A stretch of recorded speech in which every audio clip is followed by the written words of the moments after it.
Alors maintenant, on va travailler sur la culture d'entreprise. Comment est-ce qu'on change la culture de l'entreprise?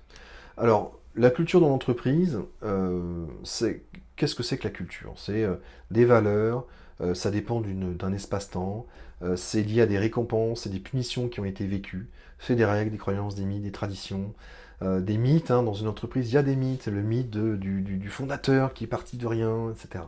Il y a des règles, du storytelling, des rituels, il y a des gens qui reçoivent des honneurs, des process, des habitudes, des contes et légendes, art, etc. Tout ça, ça fait partie de la culture, alors culture d'entreprise ou culture même d'une société. Si vous voulez provoquer le changement, vous devez sortir en fait La culture, c'est aussi quelque chose qui représente des habitudes, des automatismes. Et donc, encore une fois, si vous voulez transformer la culture, il faut provoquer des bascules en mode adaptatif. Alors, la difficulté là, c'est que provoquer le changement au niveau d'une entreprise, c'est un petit peu plus complexe que provoquer le changement chez un individu. Parce que toutes les personnes ne peuvent pas, n'ont pas forcément bougé au même moment, etc. Et donc, pour ça, vous devez quand même être à un niveau logique un petit peu supérieur. De la même manière que pour changer des habitudes, des automatismes chez un individu, vous devez faire appel au mode mental adaptatif. Pour transformer la culture d'une entreprise, vous devez faire appel au mode adaptatif de l'entreprise. Le mode adaptatif de l'entreprise, c'est le niveau logique supérieur de l'entreprise. Et donc, c'est quelque chose qui appartient un peu plus aux managers et aux dirigeants. Donc, faire travailler les dirigeants en posture méta. Il y a deux choses qui sont importantes pour travailler sur la culture d'entreprise. C'est des principes généraux et des méta-règles, c'est-à-dire, de manière générale, des règles et des principes.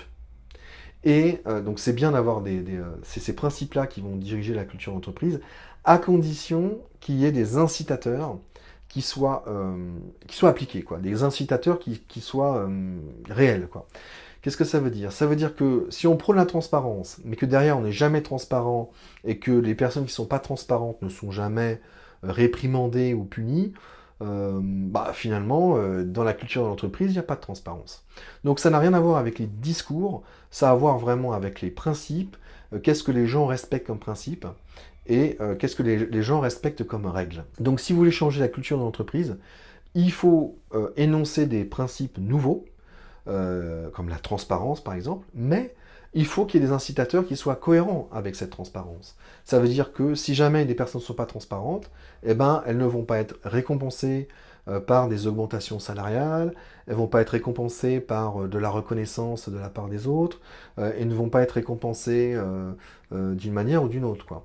Donc le leadership aussi, c'est extrêmement important pour pouvoir changer la culture d'une entreprise.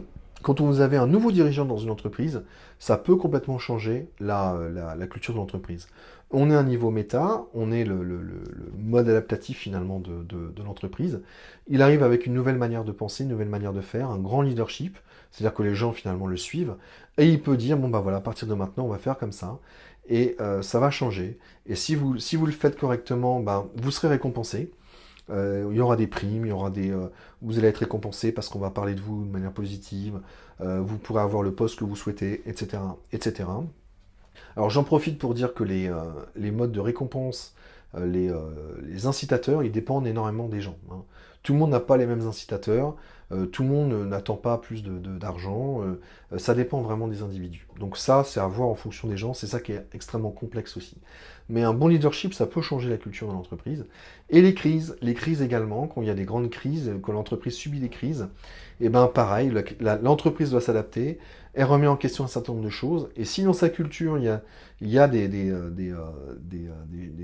éléments, en fait, des règles ou des modes de fonctionnement qui la polluent et qui la rendent en fait inefficace, une crise, ça peut provoquer un changement culturel, et il peut y avoir des gens qui, suite à un incendie dans une usine, vont décider qu'à partir de maintenant, la sécurité, c'est ce qu'il y a de plus important.